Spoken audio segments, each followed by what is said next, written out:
Hello, I'm Shivaji and I'm helping you to learn C programming. We are learning structure. In the last tutorial, we saw how we can declare user-defined type using struct keyword in C, and we declared a user-defined type named student with the struct keyword. Here it is. And we also understood what objects are and how we can create objects using the structure definition.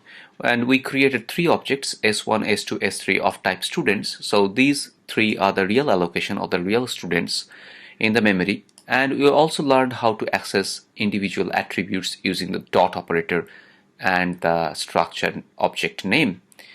Now, each time when we are going to declare a structure object, then we need to mention this struct student totally. Only mentioning the student is not going to work. The struct keyword is necessary with the student. Student is known as the tag for the structure.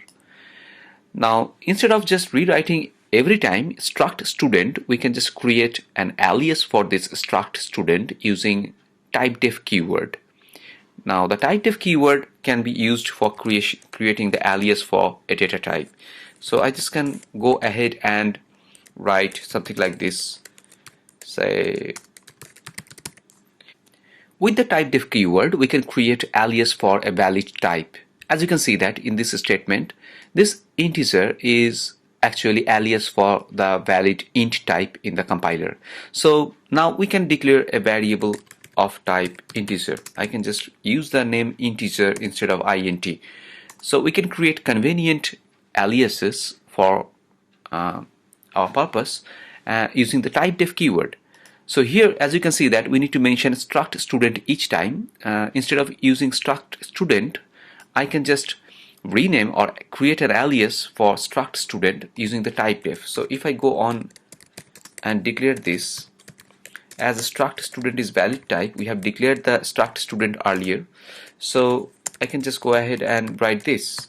So in this case, this is the valid type that we already have declared, and we are just creating an alias student.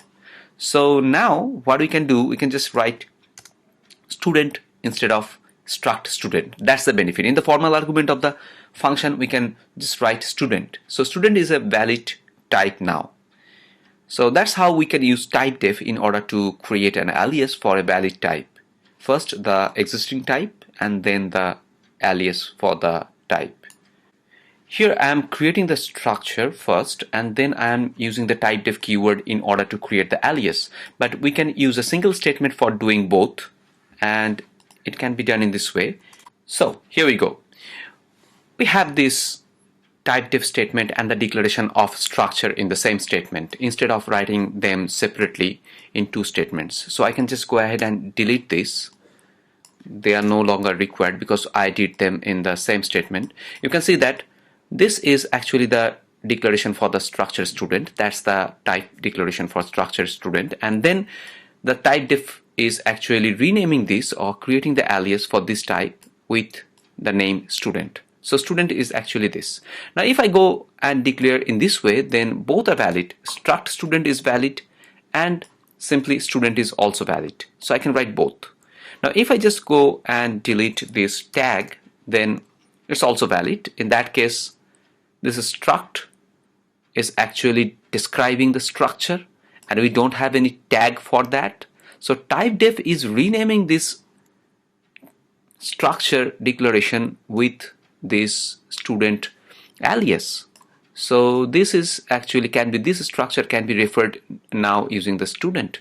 So now in this case, we can just write this student more conveniently. So that's how we generally declare structure type with the typedef. This I will be using most of the time. Now please remember that if you are declaring the structure in this way, that means you are not declaring any tag, then you need to use only the typedef alias.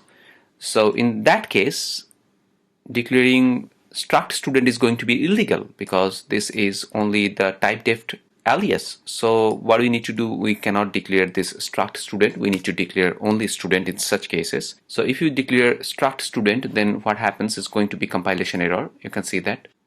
So here you go. You can see that the compilation error comes, variable has incomplete type struct student, and the other errors are coming as a recursive error due to this.